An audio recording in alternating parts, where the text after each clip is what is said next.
It's like a Sharknado, except with poop. I'm not happy. I don't need Elizabeth Warren or the government giving away my money. Calling Mike Bloomberg an oligarch has implications in this country that I think are unfair and unreasonable. I care.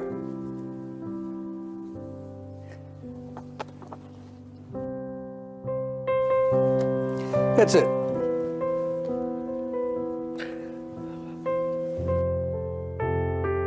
Makes you think of some rich person who got their money off of oil in Russia, who's taking advantage of a broken and dysfunctional system. Bernie Sanders saying, the country's corrupt, our system's corrupt. Be careful about that language, Bernie. You know, be careful. Oh, well, I'm sorry.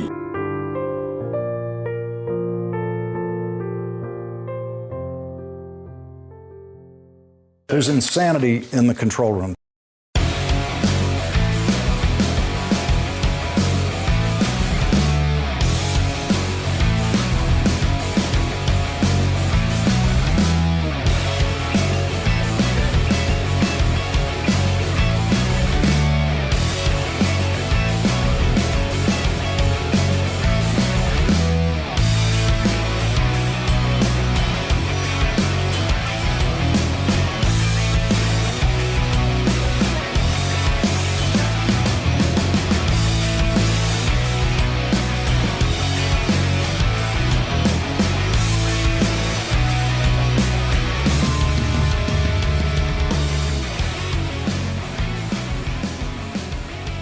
Around the nation, Waldorf Nation, hey everybody, welcome to the show.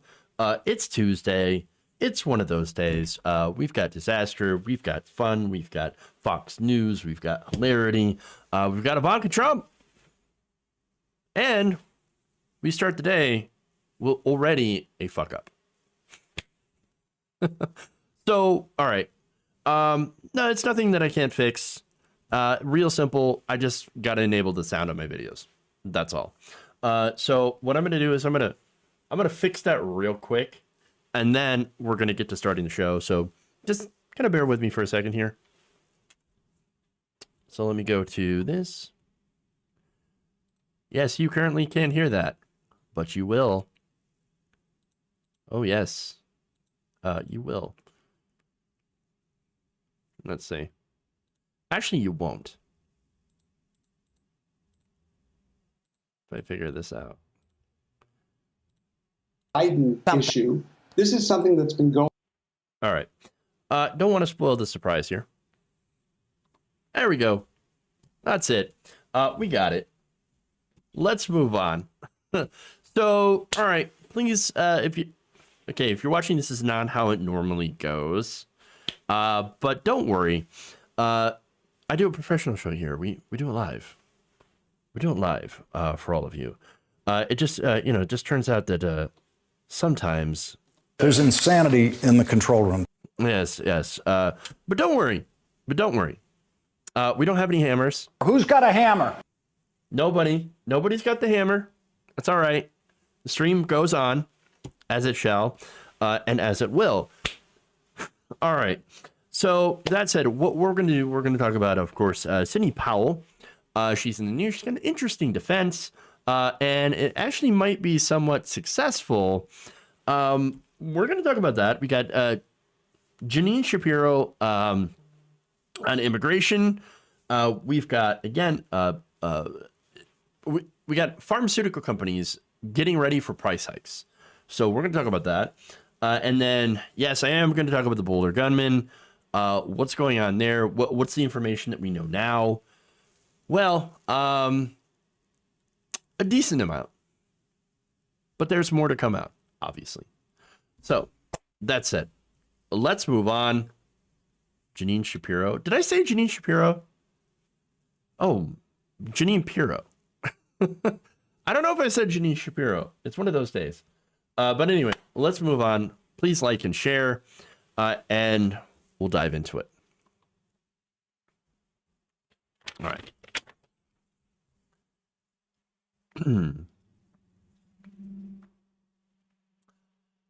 Sidney Powell, the conservative Trump lawyer, or ex-Trump lawyer, is currently defending herself against a $1.3 billion defamation suit launched by, of course, Dominion. That's Dominion Voting Systems. They make voting machines.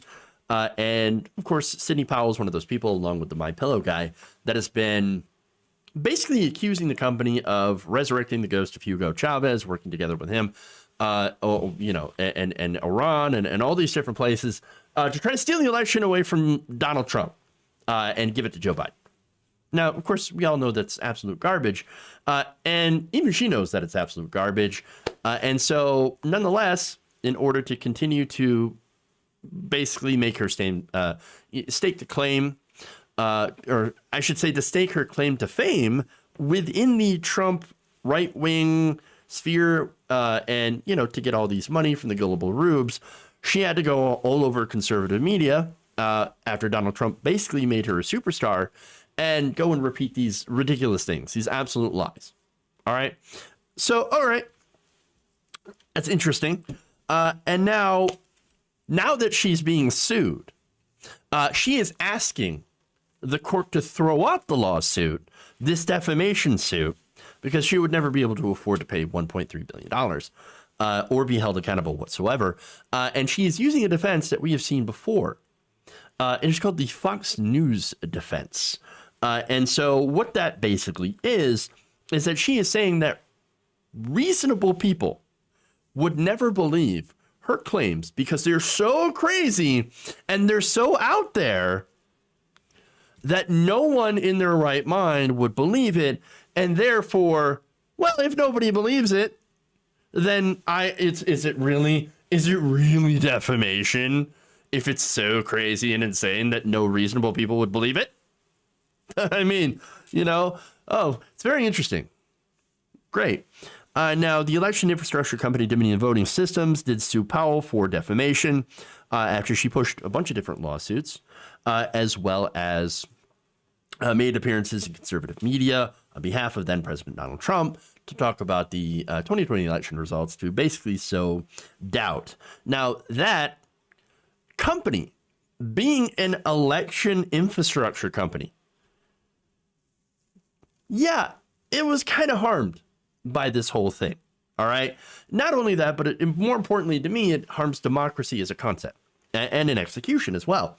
So for the company, the harm that it caused, these lies, is that, well, who's going to buy election infrastructure from this company if, people are going out there and saying, well, it can't be trusted. It can't be trusted. It's fraudulent. It allows for massive amounts of voter fraud. And so obviously, it's changing votes to Joe Biden away from Donald Trump, even though there's absolutely no evidence of that, of course. Nonetheless, that's what they're saying. Well, now, if there's an air of doubt around the product as this company puts out, you think Republican governors are going to buy it? No. You think Democratic governors, with this, basically this shadow hanging over their head of, well, if we buy this and we use this, then my Republican opponents will just come out and say, look, he's rigging the election, and then, get all this animosity, whatever, and use this to attack me. Well, then that's going to put me in a bad political position, so I'm not going to buy these voting machines either. And so this company loses out on essentially what its main goal is to make money off selling voting machines to different states. There's where the harm is. That's why I believe, personally, in my non-lawyer opinion, that this is a textbook case of defamation. Again, it's their literal business model to sell these machines. You can see the harm that this could cause their business.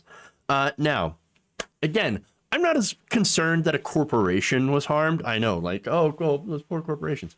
No, I don't really care as much about that, but I do care about the harm to democracy. These allegations, known as a big lie, basically undermine our entire system of representative democracy. If you believe the elections are not legitimate, then, well, you're less likely to participate. And you're also more likely to consider the government is completely illegitimate, and then that could lead to, of course, sedition, violent acts, things like that. All right. Now, what's interesting about this is that generally Republicans like low voter turnout. I mean, But look, we all know for decades, conservatives have been pushing this. We want to restrict voting. We want to make sure that less people actually vote. We want to do voter IDs. We want to, close polling places. We want to make sure that minorities are not protected, when it comes to basically having their voting rights. But see, the thing about that is that generally tends to favor them. What the big lie does, and this is why Mitch McConnell, this is why the rest of the establishment Republicans are so against this, right? Are like, no, the elections are completely legitimate. We actually agree with the facts in this time, which is incredibly rare for a Republican to actually believe in facts in reality. But in this case, they do it because it's self-motivated. Because the people that believe in this the most, this conspiracy theory, are Republicans, are their own voters. And if their own voters are less likely to vote, well, you can see why that would cause a problem for Mitch McConnell. You would think that you would see why he would go, oh, no. I have to push back on Donald Trump for this, even though I'm going to come out and say, oh, well, there was errors and there's things like that. Well, we should definitely look into that so we can continue to defraud.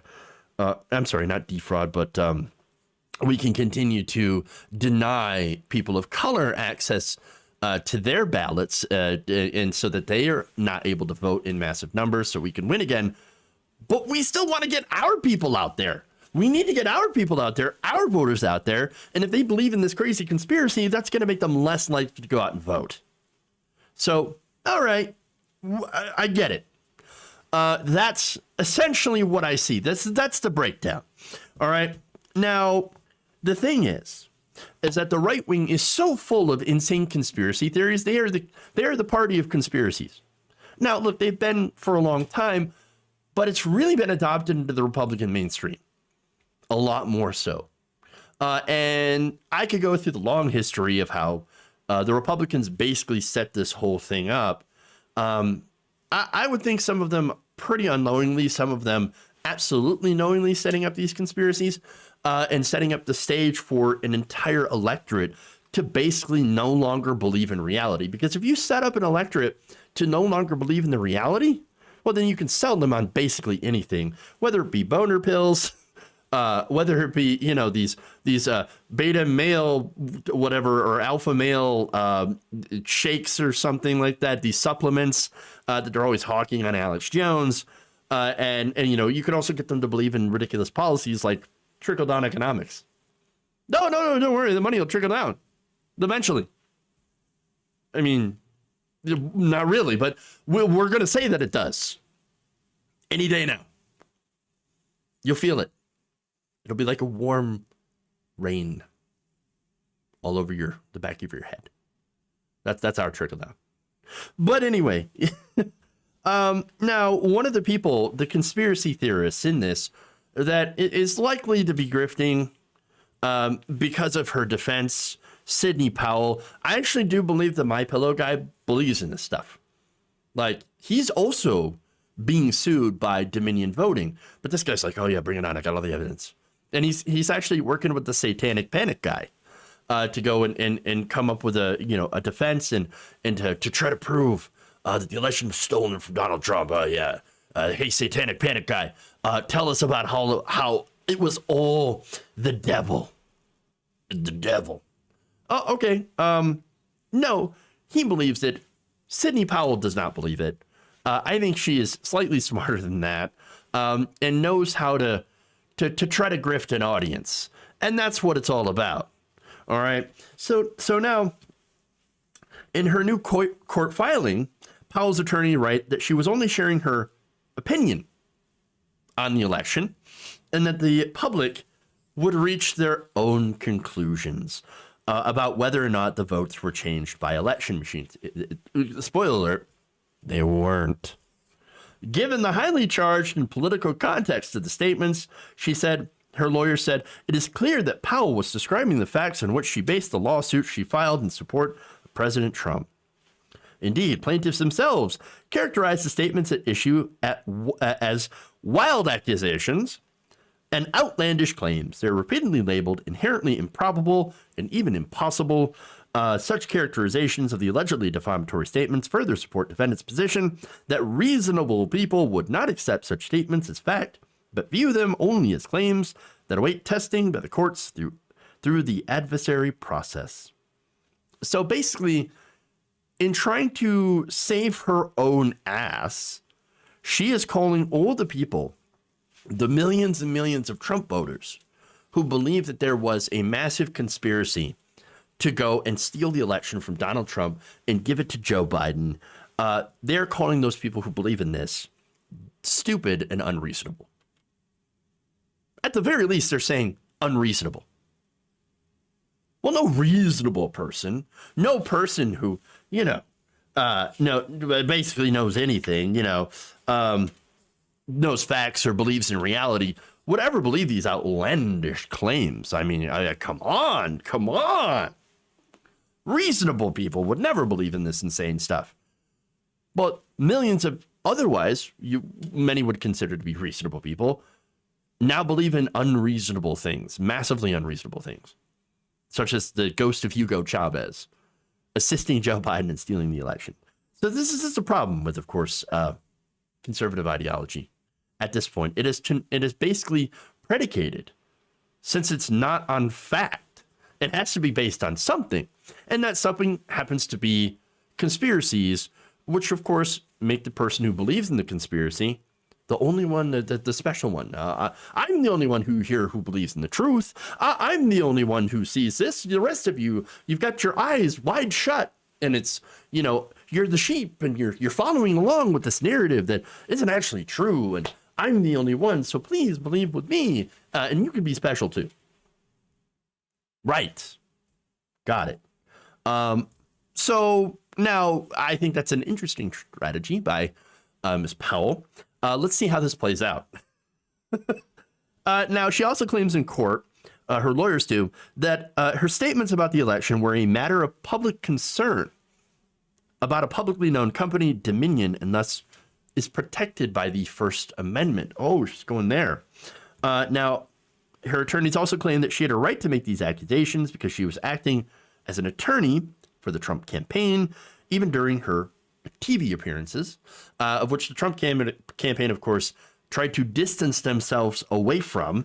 As a result, Powell is asking a judge in Washington, D.C. to dismiss the case, or, and this is interesting, allow it to be moved to the Texas federal court, which I'm assuming that she assumes that she was going to get far more preferential treatment from the lawyers down in from the judges down in Texas. Interesting. Very, very interesting. So again, defamation is not free speech. It is not protected by the First Amendment. There's a limit here. You can't knowingly lie about someone or a company in this case, right? And that's really what it is. There's a difference between having an opinion and then saying outright, this company stole the election from you and we will provide proof. Release the Kraken. That's what she said. She said she was going to release the Kraken. And then, of course, that turned out to be a floppy, dead, sneaky fish. And so, maybe like a blobfish. I know, I'm doing the blobfish dirty, aren't I? Sorry about that. All right, any blobfish aficionados out there, I do apologize. But all right. But basically, she's saying that her arguments, my arguments, are so knowingly crazy and out of step to the reality that no normal person would ever believe in this, right? And therefore didn't cause any harm. Also, my constitutional right says it's okay to say these insane things because I assume that nobody believes them, and therefore it's part of my free speech. Now, again, I'm no lawyer, but this doesn't seem to make sense. Then again, you look at the other person who used the same kind of defense, Tucker Carlson. Tucker Carlson also said, hey, no reasonable person would believe things that I say. And so obviously that should protect me and my ability to say these things. I don't know how that's going to fly in this case. Again, because we're dealing with two different things. Again, we're dealing with a corporation here versus Karen McDougal, which is a private citizen in the case of Tucker Carlson and Fox News, and, basically his lies his defamation of her character. It's again, knowing how the system favors corporations.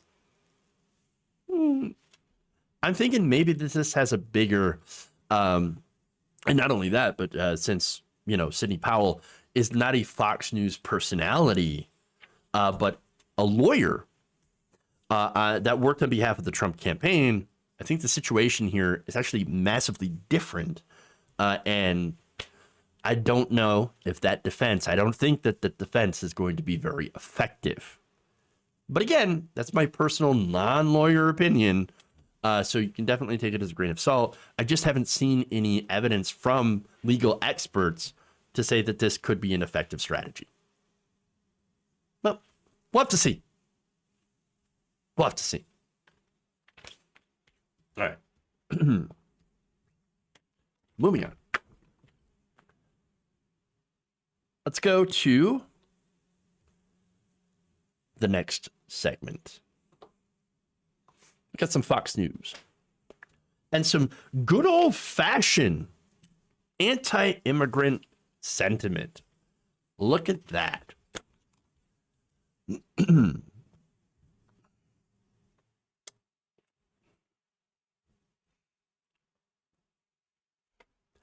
Fox host Jeanine Pirro is basically back to her old tricks, going after immigrants, migrants at the border, and blaming, of course, the Democrats for the migrant crisis.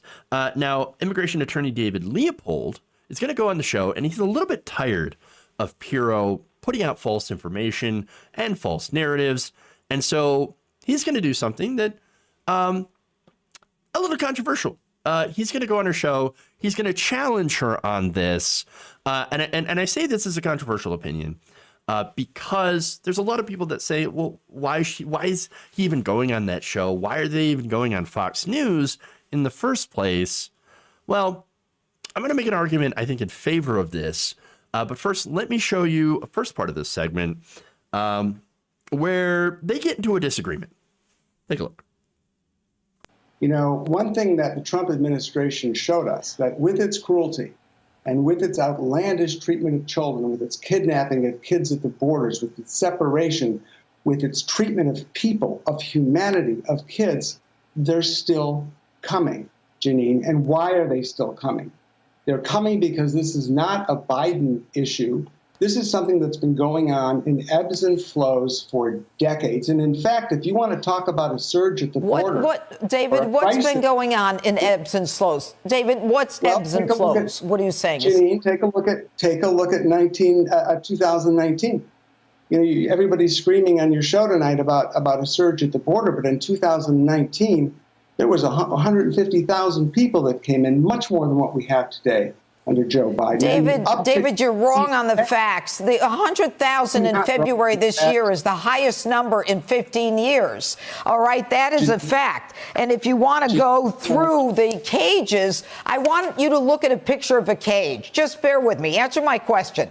This cage with children in it, the date is 2014. That cage was built and used during Obama administration. Obama was putting the kids in cages. And your numbers are wrong, too. That the highest number is because Biden is sending them in. All right. For one, I love how suddenly now, when Biden's in office, now Republicans care about the kids in cages. And interestingly enough, there's a lot of liberals that no longer care about the kids in cages. It's kind of a strange thing it's a very strange phenomenon. I myself have cared about the kids in cages, whether it happened under Obama, which it did happen, albeit much less than Donald Trump. And I care about it still under Biden, which is still happening, by the way, still less than Donald Trump, without the, whole family separation policy. It's not happening in the United States. It is happening in Mexico, and there is a surge happening. And so is she right to point that out? She's right to point out that there's a surge happening. She is wrong on the facts, though. In fact, what she said, it's the highest number in 15 years. No, that's wrong. In fact, 150,000 people were detained in May of 2019 under Trump, according to Customs and Border Protection statistics. In fact, 2019 saw 4 months where the number of detained migrants surged above 100,000. Now, there's a reason for that. and it was Donald Trump's no tolerance policy. Instead of turning them away at the border, which is what we're currently doing now, the United States is saying, don't come here, turn around, go. Donald Trump, in his way to try to deter, which, as Leopold points out, did not actually work, they ended up taking in many more migrants and putting them in the cages. And so, look, immigration right now, the U.S. immigration system is absolute dog shit. It's really bad. It's bad under Democrats. It's bad. It's worse under Republicans, but it's still bad. Again, right now, we have a situation where there is a surge in migrants coming over, and these migrants don't have any places to go. And so the Biden administration has went and hired one of the private, I think it was a private prison corporation, one of these corporations that had gotten itself in trouble for having bad facilities, managing terrible facilities with terrible conditions. But they have hired them on to open a facility that, again, had closed under the Trump administration with such terrible conditions. So, again, this is not good. This is bad. This is bad for Trump. This was bad under Trump. It's also bad under Biden, was bad under Obama. So the situation is complicated. Now, each side seems to think, no, it's the fault of the other side. I hate the both sides because really it prevents us from solving the problem. And we do need to solve the problem. But nonetheless, she goes and she's like, look at the cages. Look at the cages. You didn't care under Trump. Why? Because you're a political hack. That's what it is. If you're not calling it out now, if you were calling it out under Trump and you're not calling it out under Biden, then you're a political hack. That goes for people on MSNBC. That also goes for the people who are on Fox News. If you're not calling it, if you're not being honest about the situation, you're a political hack. Right now, again, it is bad, and there's no excuses to that. This is very absolutely true. So now, here's the thing. They want Jeanine Shapiro is going on this narrative because she wants to paint Trump and his policies as effective, right, at stopping immigration. But that's not effective. He did not stop immigration. In fact, walls don't stop immigration. Walls don't work. Telling people that they will be detained and possibly separated at the border also doesn't work. Why? Because from the migrants' perspective, at least they won't be murdered. And that's the issue here. You have to understand why the immigration is happening in the first place. It is driven by the fact that many people in Central America are literally fleeing for their lives. That's why deterrence doesn't work. Okay? If you want lower levels of immigration, and let me be clear about my position here. I don't want lower levels of immigration. I actually want to encourage more immigration to this country. Why? Because I think it is a net benefit, and there are studies that back me up here, that immigration is a net benefit to this country. But if you are on the side of wanting lower immigration, especially from specifically Central America, especially when it comes to unaccompanied minors, which is an issue, I definitely don't want families to have to send their children away to the United States because they fear that those children will be murdered in the streets by the drug cartels. I don't want that. I do want immigration, but I want people to come into this country because, hey, this is the land of opportunity. It's it's the shining city on the hill, all that wonderful stuff. I don't want it because you feel like in your homeland that you are going to get freaking murdered. And that's the problem. And that, by the way, is also our fault. In fact, what we've been doing is wrong. Okay?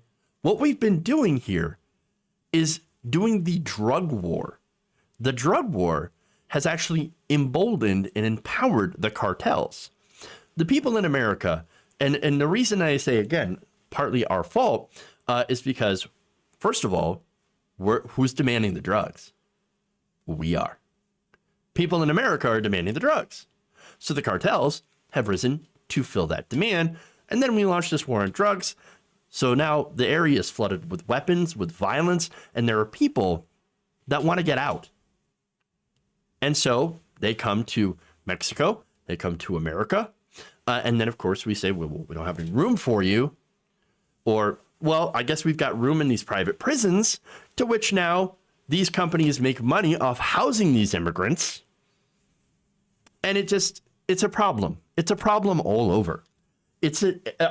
Our immigration system is an absolute fucking mess and a complete and utter disaster. We need to fix that. All right. We also need to stop destabilizing governments in the region as well. So if we actually do a couple of those things, we would actually curb immigration as a result of violence and poverty, which has been driving this particular wave of immigration. Okay. But again, Fox News, Jeanine Pirro, they like this. Why? Why do they like Why do they like this this immigration crisis at the border? Because it's good red meat. That's really what it is. Conservatives froth at the mouth. Okay, they love this. They absolutely love this. Nothing scares the Fox News audience more than a brown person coming to the border. It's true. So they've got their programming all set up for when there is a migrant caravan, or when there's a surge in immigration or unaccompanied minors, what we see here. So now the question here is going on Fox News effective? Is it okay to go on Fox News if you're going to challenge the Fox News host? And by the way, before we get to answer that question, I've got one more video. One thing that the Trump administration showed us, that with its cruelty and with its I'm sorry. I have one more video to show you about this that kind of illustrates why it's fun to go have people go on Fox News. Jeanine, just because you say my numbers are wrong doesn't mean they're wrong. And you want to talk about no, cruelty. They're facts. These are the facts. They're not facts. I mean, very few things that I hear in this show tonight have been facts. You said this evening that the border was open. Well, David, let me ask you something. That was it. That was just fun. I like the pushback. I do enjoy the pushback. Now, the thing about this is that the pushback, while it's fun, are you going to sway a whole lot of people? Not necessarily. No. But if you can get through to a couple of them with a good argument, I actually do think that's time well spent. For example, when Bernie Sanders did a Fox Town Hall, or when Kyle Kulinski went on Fox News for his first and last time to make a compelling argument for lefty policy. That was good. And the reason that I like this and that I think it's effective is because they never seem to know what to do about it. Because generally when Fox News brings on a so-called liberal, it's to where, it basically that person usually agrees with them or ends up being a punching bag. And they don't push back and they don't call them out. Now, we've seen some of that with some people going on Tucker Carlson and basically agreeing with their points and not pushing back or calling them out. That's unfortunate. That's why understandably people can make that argument that, oh, you shouldn't go on Fox News. Yeah, when that happens, because that is ultimately detrimental when it comes to pushing leftist policy. But when you go on and you're like this guy who, look, again, if you watch the whole segment, there is a point that I didn't like. It's where he makes a good point, but also it feels like it's a pivot where he's like, hey, look, here's what this whole thing is about. The Biden COVID relief bill. Okay. And she's like, what does that have to do with anything? And he was making the point that all this immigration stuff is a distraction, but he makes it in a pretty bad way. He doesn't make it, I think, very effectively. But generally, he's correct.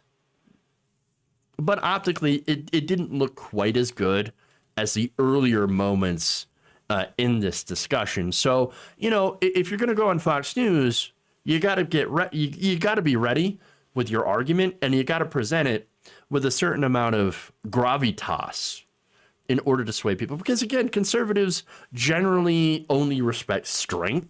And in this case, Jeanine Pirro did show a lot of strength, even though he was absolutely correct on the arguments and did push back on her effectively in some cases.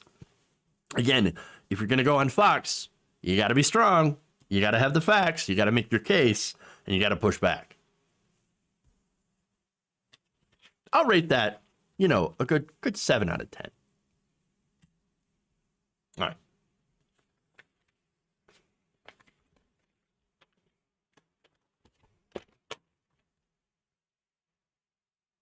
Pirro's inexperienced with facts. No, I don't think she gives a damn.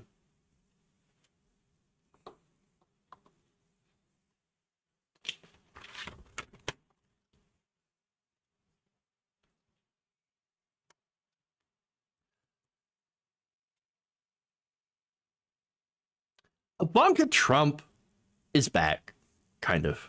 Now, what she's doing is that she has taken a long break from social media, trying to stay out of the public eye, and that's all part of an effort to remake her image. Now, why would she want to remake her image? Well, because why would anybody want to remake their image? It's because her image is bad. It's because people don't like them. It's because, I don't know, she served in an incredibly terrible, corrupt administration, and she would like to have a career someday. Interesting. So now, in a column in the Daily Beast, style writer Alana Demopoulos talked about this, and she made the claim that Ivanka Trump is willingly making herself available for paparazzi. Now, this is interesting. In order to get pictures of her in Florida as part of an image makeover since leaving the White House after her father lost re-election. Because that's, of course, this is not what we asked for. This is not what we wanted.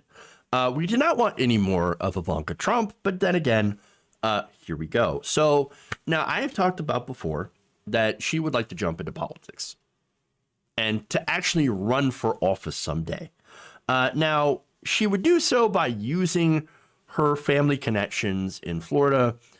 Florida is actually one of the only places that seems to like Donald Trump and the Trump family. Now, she's not going to primary Marco Rubio, but that doesn't mean that she doesn't have other plans to eventually jump back into the limelight. Because if it's one thing you got to understand about the Trumps, is that they can't help themselves. They can't stay away. They have to. Look, Donald Trump himself is already hyping up and is about to launch his own social media company. It's a Twitter alternative. And so, all right, there you go. Now, as Demopoulos explains, have you missed Ivanka Trump's frequent Instagram posts featuring glamour shots, MAGA propaganda, and snapshots from her children's playtime? No, I can't say I have. But wait, now, in case you're wondering why the hell I'm talking about this, and why we should care at all about Ivanka Trump, there is something that bothers me about this, and something that I think will bother you as well. And it's not just the fact that Ivanka Trump is trying to make a comeback. It's the way that she's attempting to do it. So now Demopoulos writes, the most image-obsessed of the Trump kids has been conspicuously silent on social media since her father left office. That's not to say that she's completely gone. Ivanka, always her best-owned publicist, has been slapped by paparazzi, dutifully camped outside her Miami home ever since she moved to a shiny $3.2 million waterfront condo. So now I'm kind of curious what she thinks a few pictures will do, and also paparazzi. Don't you have anything better to do? I know. I'm throwing stones here, and it feels like I'm in a glass house because I am also talking about this person. And so if you want to be like, hey, why are you talking about her then? Fair point. But I'm gonna get to it. I'm gonna get around to it. Okay. So now, according to her columnist, Ivanka's going for a more breezy look in an attempt to make her relatable. Yes. I do think of relatable when, when it involves millionaire children of famously, allegedly rich people, and former presidents. Relatability. Yes. Now, she says these photo ops allow Ivanka to do her thing, look busy while accomplishing nothing. I like that. Brutal. Brutal. Now that Ivanka's out of office and charting her next course, she has debuted a calculated new look.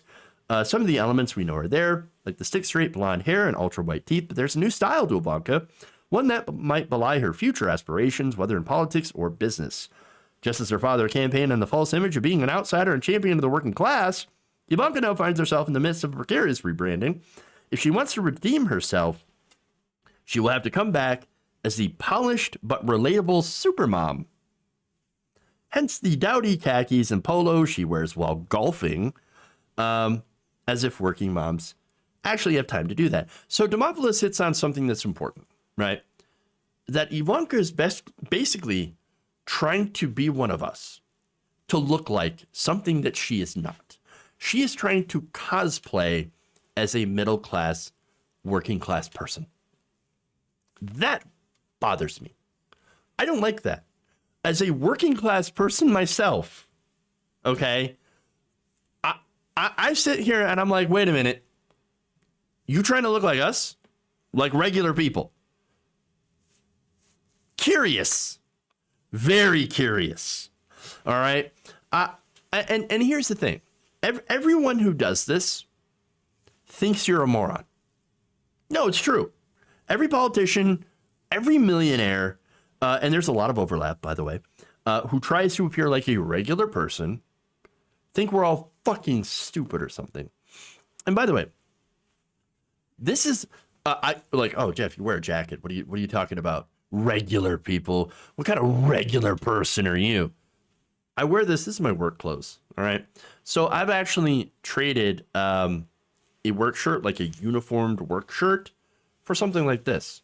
This is not what I wear out. You usually find me in like a t-shirt, in some jeans, all right, and a hat. So I'm a regular person. And I just had a thought, whoa, what regular person has to call themselves a regular person?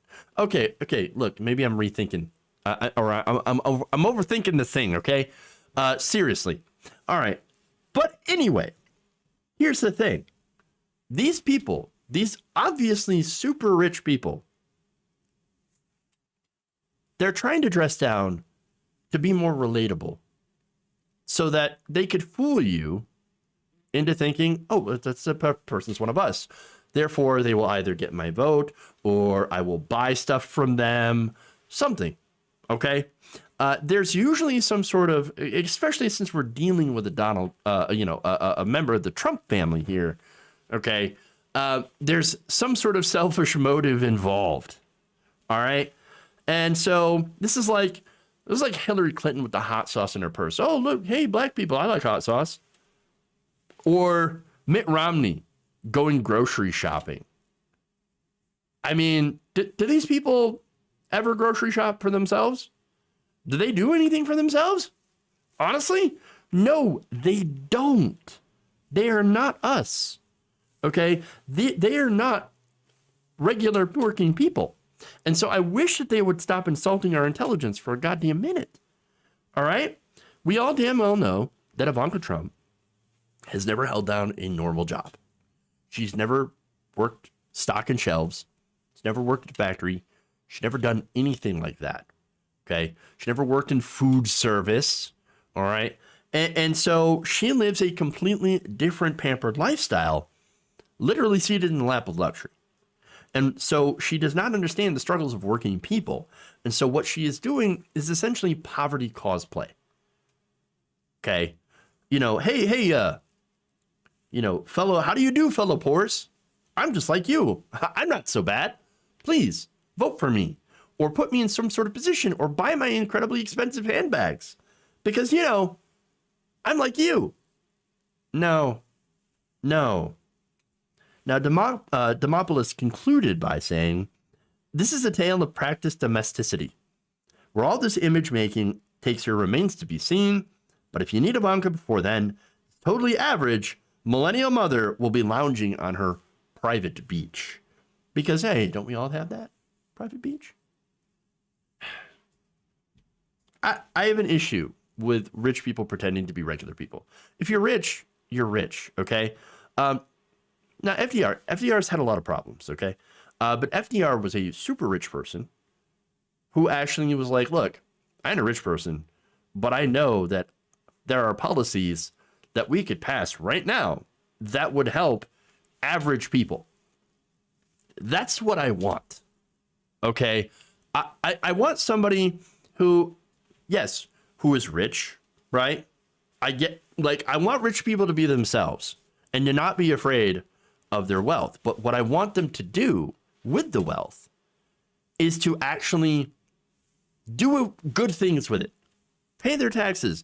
Don't lobby politicians to lower their taxes. Actually contribute to the general good like they're supposed to. Yesterday, I did a segment where rich people had 21% of their income from taxation. We could, okay, with money that they have kept from us, basically, with money that they don't pay in the system, they have created a situation where income inequality is off the charts. It is at a point where, basically, if we were back in the 17th century France, heads would already literally be rolling, okay? That's not a situation that I would like to see. I would like to see the levels of inequality shrink. I would like to see rich people finally realize that, oh, right, I have this role in society. My role is to make sure that the government works for everyone, and that the taxes that I am supposed to pay, I pay them. I pay them.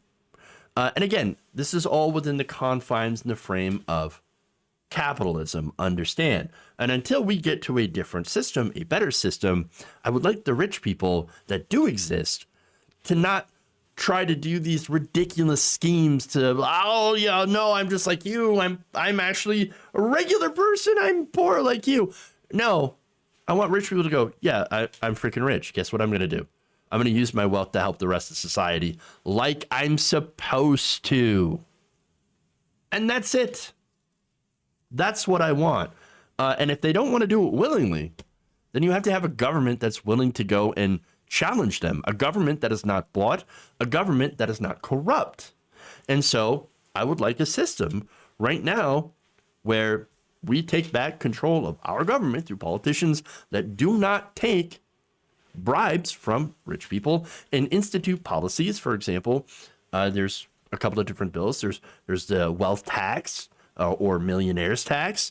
There's also the Cheaters Act introduced by Ro Khanna. There's Bernie Sanders and his bill trying to reduce the levels of workplace inequality, to make it so that bosses cannot make more than 50 times than their employees to try to reduce those levels of inequality. Those are things that we can do in the system without needing to have a fundamental change in the system. Now, would I like to see that fundamental change? Abso-freaking-lutely.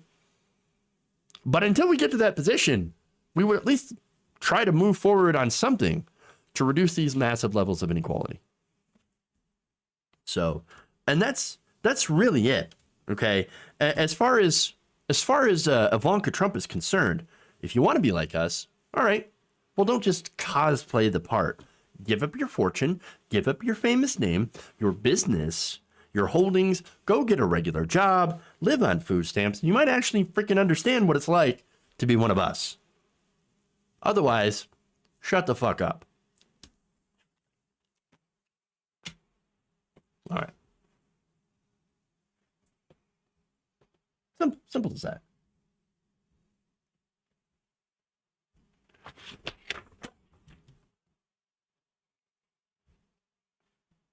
Only 50 times.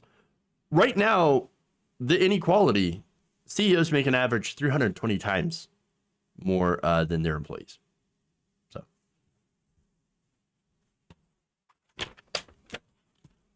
how am I delusional? Point that out.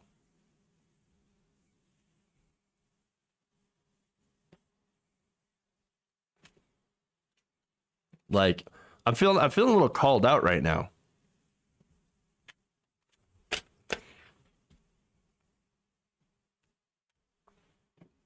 Like, if you got an accusation, like, come on, like, bring it forward. Like, all right. Moving on, let's go to the vaccines.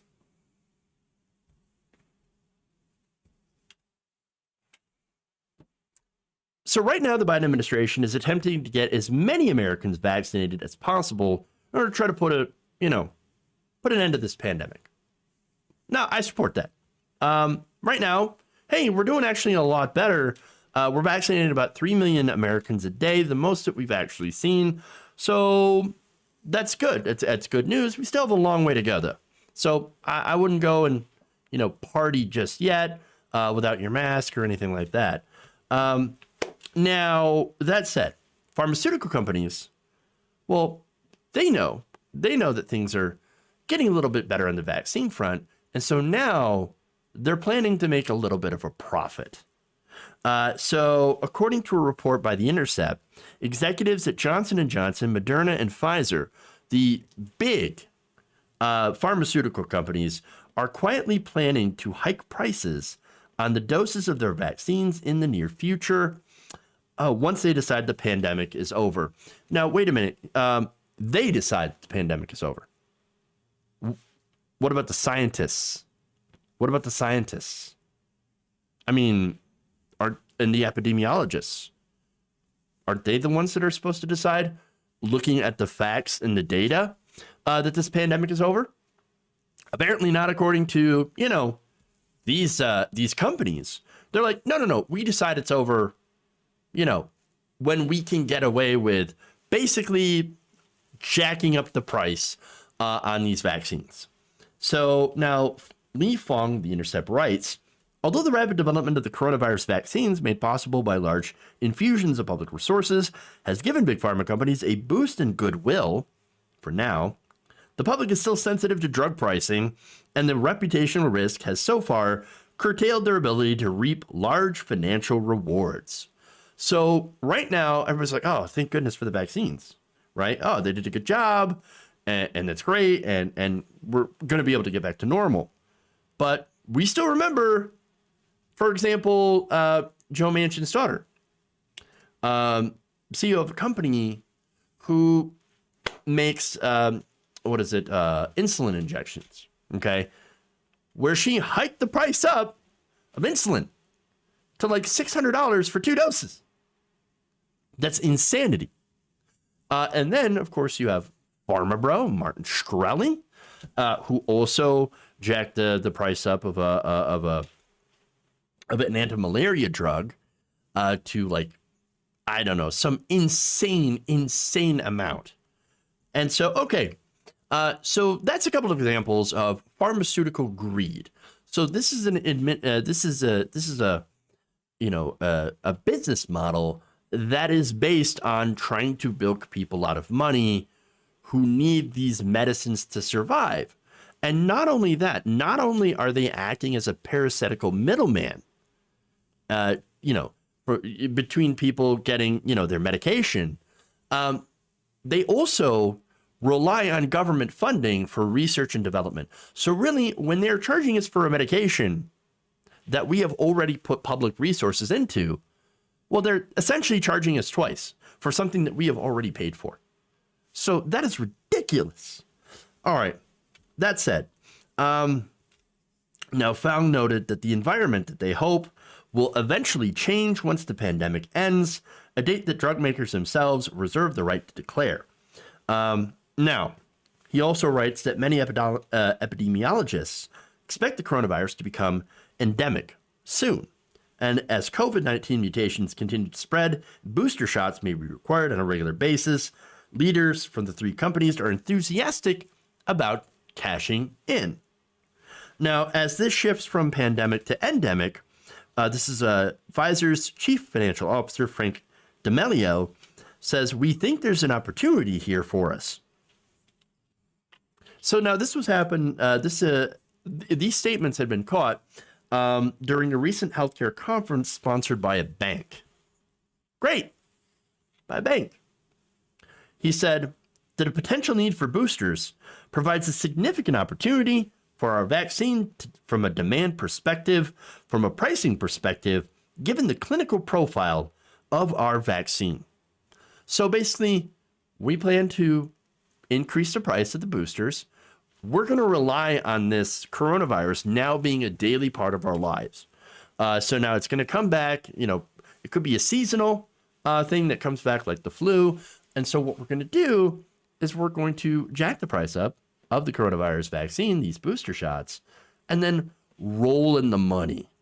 That's what we're going to do. We're just going to roll in that cash. Now, Moderna and Johnson & Johnson have also pledged affordability in their vaccines for the duration of the pandemic, but have indicated to investors that they plan to return to more commercial pricing for their vaccines as early as later this year. The three companies behind the approved COVID-19 vaccines, which are already poised to become to be some of the most lucrative drugs of all time, expect to bring in billions in profit this year alone, Fong noted. Now, to illustrate how sick, no pun intended, this entire thing is. Remember, the U.S. government, i.e. us, fully funded and financed the research and development of both Moderna and Johnson & Johnson's vaccines. Now, Pfizer's was a little bit of a different story. They were actually developed in partnership with BioNTech, but that's a company that received nearly $500 million in development assistance from the German government. So they also got funding from a government, just not the American government. Now, this vaccine, at least when it comes to Moderna and Johnson & Johnson, we already paid for. What right did they have to then turn it back around and sell it to us? We fully funded this. These should not be used for these private, the profits of these private corporations. All right. However, Pfizer, who, again, did receive money from the German government, not the U.S. government, is very clear about the enormous money-making opportunity they see with these vaccines. Carter Lewis Gould, an analyst of Barclays, noted that Pfizer faced particular challenges with optics, but asked when the company could pursue higher pricing down the road. See, these companies, they know it looks bad because it is bad. Basically, they're acting as a middleman at this point, okay? And they're basically, again, taking this vaccine that we have paid for as taxpayers, and now have decided that we are going to make an egregious amount of profit from it by raising these prices. Now, already, Pfizer is selling the vaccine to the U.S. for about $20 a dose. And now it's actually much more in the EU. It's actually about $65 a dose. Leading to projections, the company would bring in about $15 billion this year alone from sales, $4 billion of which would be purely profit. Those revenue projections are based on prices largely negotiated with governments under pandemic conditions, however, which could soon change. So not only are they making billions in profit right now, but once they raise the prices, it's an even bigger windfall of cash. Obviously, this is not a good situation. Vaccines should absolutely be free for not only every American, but we also should start guaranteeing vaccines for other countries, these developing countries as well. They're as susceptible to the virus as we are. And yet, there is a huge inequality in who is actually getting the vaccine. It is, of course, Western countries that are getting this vaccine more so than any other country, than any other region as well. So now, what's interesting about this, I'm going to go to a quote in this piece by Achal Prabhala, the coordinator for the Access IBSA project. Now, what they advocate for is access to medicine. All right. Now, he told Fang that Americans are amazed that they're getting vaccines for free because it's subsidized by the government, as I said before. Okay, but I mean, they're actually not getting them for free, as he points out, because they already paid for them once, and now they're amazed that they're not paying for them twice. Now, that alone says one thing that's really important. Us Americans are used to being screwed in ways that other countries, other people in other countries can't even fathom. The fact that we have for-profit healthcare and we pay things like not only premiums, but also pay deductibles. Other countries, they look at us and they're like, you Americans are stupid. You're barbarians. What are you doing? You have a healthcare system where you can't even call an ambulance because that you end up having to pay $3,000 for the Wii U wagon. Okay. What? No, this doesn't happen in our countries. This doesn't happen in, Germany. This doesn't happen in Denmark. This only happens really in America. What are you doing? And yet Americans over here are like, oh man, I'm so glad I didn't have to pay for a vaccine that I already paid for with my taxes. Woo, glad I didn't get double charged this time. But that'll change. Once it becomes endemic, it'll change.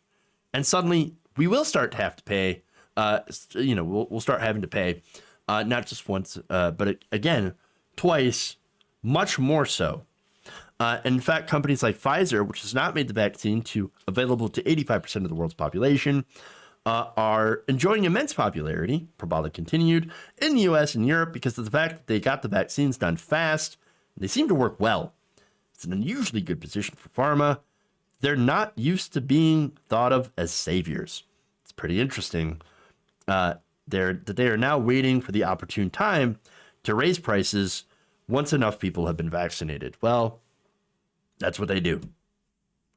And let's be clear. While the researchers, the manufacturers, the actual workers, they did amazing work in bringing us these vaccines. They really did. The ones at the top, however, that are making these decisions, that are talking about potential for massive profit, they're the problem. The executives are the problem. They exist only to siphon money off life-saving drugs from the American people. That the American people, again, usually in the case of a lot of these drugs, research and development costs already paid for. They provide no actual benefit to the American people. Leaving this for profit leaves no benefit for the American people. These companies are essentially parasites, middlemen. A lot of the research is actually done in our colleges as well. So there's literally almost no reason for these companies to not only exist, but to give massive amounts of money and then be allowed to turn around and sell it back to us so that they can make a profit. Think about that. When you think of all the inequities and how disastrous our healthcare system is, all you have to do is substitute pharmaceutical companies with insurance companies. And the same thing happens in the rest of our healthcare system. The profit motive is killing not only the healthcare system, but the American people as well. We need to get rid of these companies, and also need to get rid of insurance companies and institute Medicare for all. It's the only way to really save us, our money, and our lives.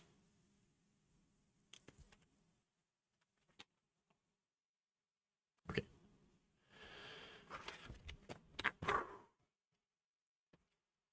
So, that's unfortunately all the time I have for you all. I had a story I'm going to share tomorrow about the Boulder shooter. Apparently, Boulder shooter not doing so well upstairs. So, all right.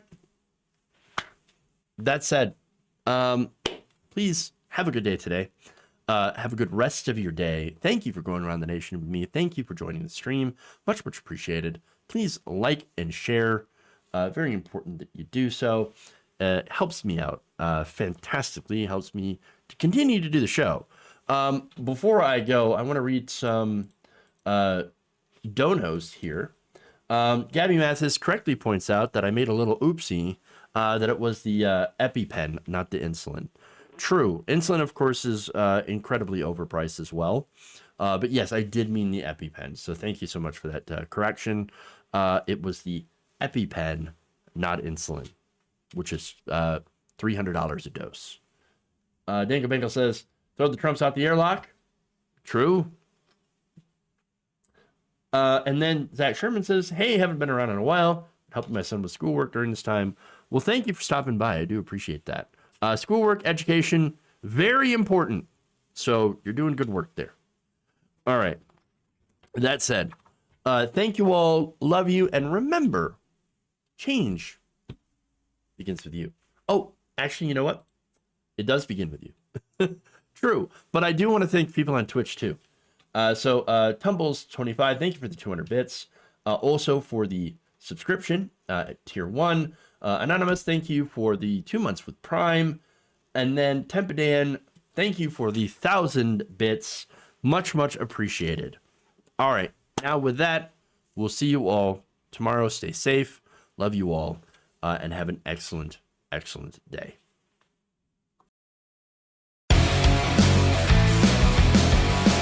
Wet ass P-word.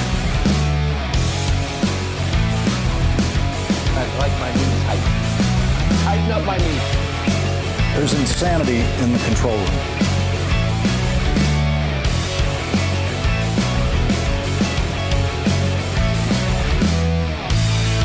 Amazing.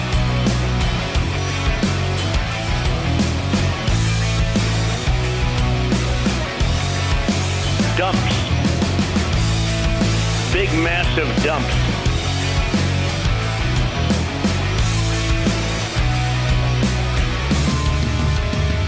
Masturbate all day long. They're kicking me out the door. They're kicking me out the door.